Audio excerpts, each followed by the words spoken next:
চাঁদাবাজিতে লিপ্ত হলো, কেউ নতুন করে মাদক ব্যবসায় যে সেন্টার দেওয়া শুরু করলো, কেউ নতুন করে জমি দখল করা শুরু করলো, কেউ নতুন করে খেলাধুলোতে দাদাগিরি করা শুরু করলো। একটার পর একটা পুরনো যে কালচার, সেই কালচারগুলো আমাদের মধ্যে আবার ফিরে আসতে শুরু করলো। সম্মানিত উপস্থিতি, আজকে ক্ষমতাসীন দল বিএনপির বিরুদ্ধে মঞ্চে দাঁড়িয়ে অসংখ্য কথা বলা যাবে, কিন্তু আজকে আমি তাদের উদ্দেশ্যে কথাগুলো বলতে চাই যারা আপনারা শুনছেন। আমি জানি এখানে আপনারা যারা আমাদের কথা শুনছেন, কেউ হয়তো স্বপ্নকলিতে ভোট দিয়েছেন, কেউ দাঁড়িপাল্লায়, কেউ ধানের শীষে, কিন্তু আগামী বাংলাদেশে আমাদের এই যে দলীয় বিভাজন, এই বিভাজনটা একটা জায়গায় শেষ হতে হবে।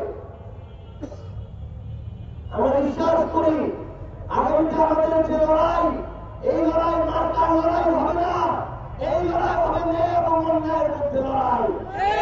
আগামীতে আমাদের যে লড়াই, এই লড়াইটা দলের লড়াই হবে না, এই লড়াইটা হবে সালিম আর মজলুমের মধ্যে লড়াই। আগামীতে আমাদের যে লড়াই, এই লড়াইটা পুরাতন বন্দোবস্তের লড়াই হবে না, এই লড়াইটা হবে শাসক আর শোষিতের মধ্যে লড়াই।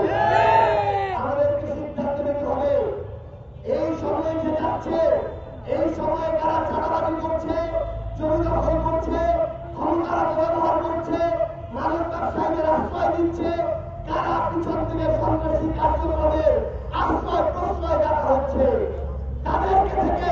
তাদেরকে চিরতরে আমাদেরকে বয়কট করে তার বিপরীতে ভালো পক্ষটাকে আমাদের বেছে নিতে হবে।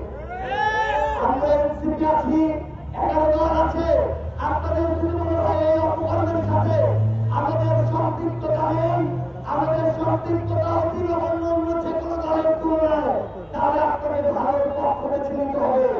যেই পক্ষ অপকর্ম করে তাকে যদি আপনি বার্তা দিতে পারেন, তাকে ভোট দেওয়া থেকে যদি বিরত না থাকতে পারেন, তার দলকে যদি বয়কট না করতে পারেন, তাহলে এই বাংলাদেশের কোনদিন ভালো সিস্টেমের আপনি আশা করতে পারেন না।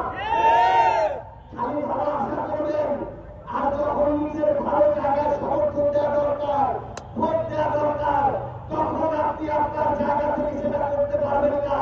তাহলে যত অপকর্ম হবে, এই দায় আপনি কোনদিন এড়াইতে পারেন না।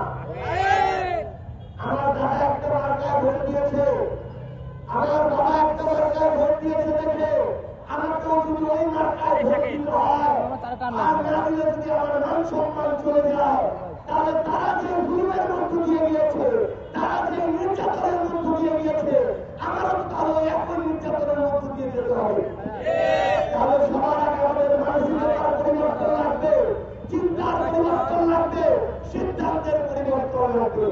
আমরা বিশ্বাস করি এই বাংলাদেশের অন্যতম অগ্রসর জেলা, আমাদের এই ঐতিহ্যবাহী আমাদের জেলার মানুষ সেই সিদ্ধান্তের পরিবর্তন আনবে। জুলাইয়ের প্রথম দিন যখন আমরা রাজপথে ছিলাম, আমাদের সাথে 100 মানুষ ছিল না, কিন্তু আমরা ন্যায় ইনসাফের পথে থেকে 5 আগস্টে কোটি কোটি মানুষ রাজপথে নেমে এসেছিল। আজকে হয়তো আমাদের সাথে এই উন্মুক্ত পথসভায় 1000 মানুষ না থাকতে পারে, কিন্তু আমরা বিশ্বাস করি আমরা যদি ন্যায় ইনসাফের লড়াইটা চালিয়ে যেতে পারি, 5 বছর পরে আমাদের সাথে কোটি কোটি মানুষ রাস্তায় নেমে আসবে ইনশাআল্লাহ।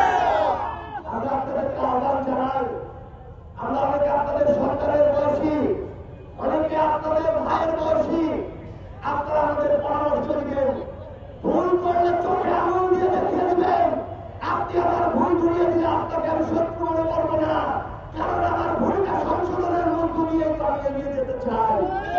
আমরা আপনাদেরকে আহ্বান করব, ওই আমাদের একজন রাজমিস্ত্রির ছেলে হাসান আব্দুল্লাহ যদি সংসদে যেতে পারে, আমার এই অপচারা ভাই, আমার ওই মজুর ভাইকেও ওয়ার্ডের ইউনিয়নের উপজেলার ধীরে ধীরে দায়িত্ব নিতে হবে। আগামীতে কে কত বড় রাজনৈতিক প্রভাব, এটা নেতা নির্বাচনের ক্রাইটেরিয়া হইতে পারে না, বরং কে কতটা সৎ, কে তার জায়গা থেকে কতটা ইনসাফ তৈরি করতে পারবে, কে ন্যায় ভিত্তিক সমাজ করতে পারবে, সেই হতে পারে আমাদের আগামী দিনের নেতা ইনশাআল্লাহ। পরিশেষে আমাদের চট্টগ্রামে আমাদের হাজার হাজার লক্ষ লক্ষ ভাই বোনেরা, তারা বন্যার পানির মধ্যে তারা বসবাস করছে, ঠিকমতো খাবার পাচ্ছে না,